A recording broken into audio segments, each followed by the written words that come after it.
अगर ये कहानी आपको पसंद आए तो सब्सक्राइब और कमेंट करना। आपके सपोर्ट से ही हम अगली कहानी लिखते हैं। अब शुरू करते हैं। हर रात की तरह उस दिन भी एक पिता अपने 7 साल के बेटे को गुड नाइट कहने उसके कमरे की ओर बढ़ा। वो अच्छी तरह जानता था कि अगर वो ऐसा नहीं करेगा तो उसका बेटा रात भर करवटें बदलता रहेगा। नींद उसकी आंखों से कोसों दूर रहेगी। यह उनका रोज का रूटीन था, और रूटीन टूटे तो बच्चे का दिल टूट जाता है। कमरा हल्की पीली रोशनी में डूबा हुआ था। खिड़की से आती हवा पर्दे को धीरे धीरे हिला रही थी।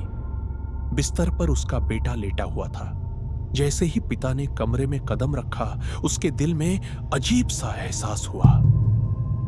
सब कुछ वैसा ही था, कमरा भी, बिस्तर भी, उसका बेटा भी, लेकिन फिर भी कुछ गलत था।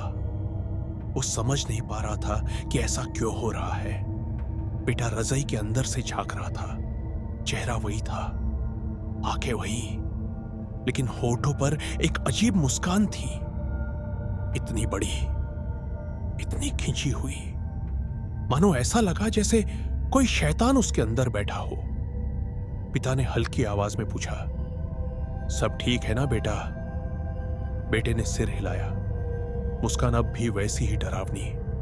फिर वो बोला, डैडी, मेरे बिस्तर के नीचे मॉन्स्टर चेक कर लो। पिता हल्का सा हंसा। अभी मॉन्स्टर से डरते हो?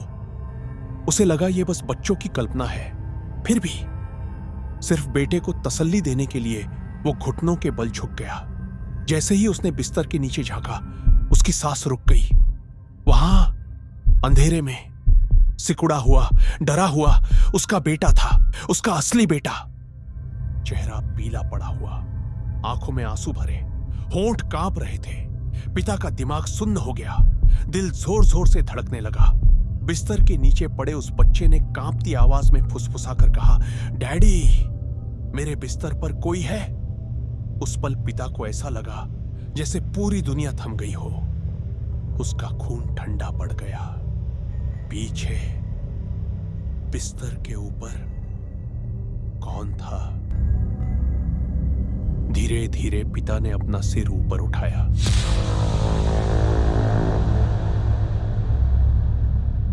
वो मुस्कान अब भी वही थी, लेकिन अब वो मुस्कान नहीं लग रही थी। वो कुछ और ही थी। उस चीज की आंखें अब सामान्य नहीं थी। वो बहुत गहरी थी, बहुत काली, जैसे उनमें कोई इंसान नहीं बल्कि कोई और चीज झांक रही हो। उसने उसी आवाज में कहा, डैडी, आपने मॉन्स्टर देख लिया। पिता पीछे हट गया। उसका शरीर कांपने लगा।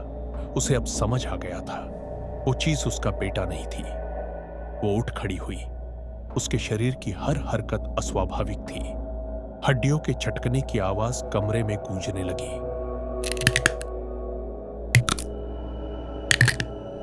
पिता ने बिना एक पल गवाए बिस्तर के नीचे से अपने बेटे को खींचा और दरवाजे की ओर भागा। लेकिन तभी लाइट बुझ गई। कमरा पूरी तरह अंधेरे में डूब गया। पीछे से एक धीमी हंसी सुनाई दी, बहुत धीमी, लेकिन बहुत पास। दरवाजा अपने आप बंद हो गया और फिर एक चीख। अगली सुबह पड़ोसियों ने उस घर से अजीब बदबू की शिकायत की। पुलिस आई।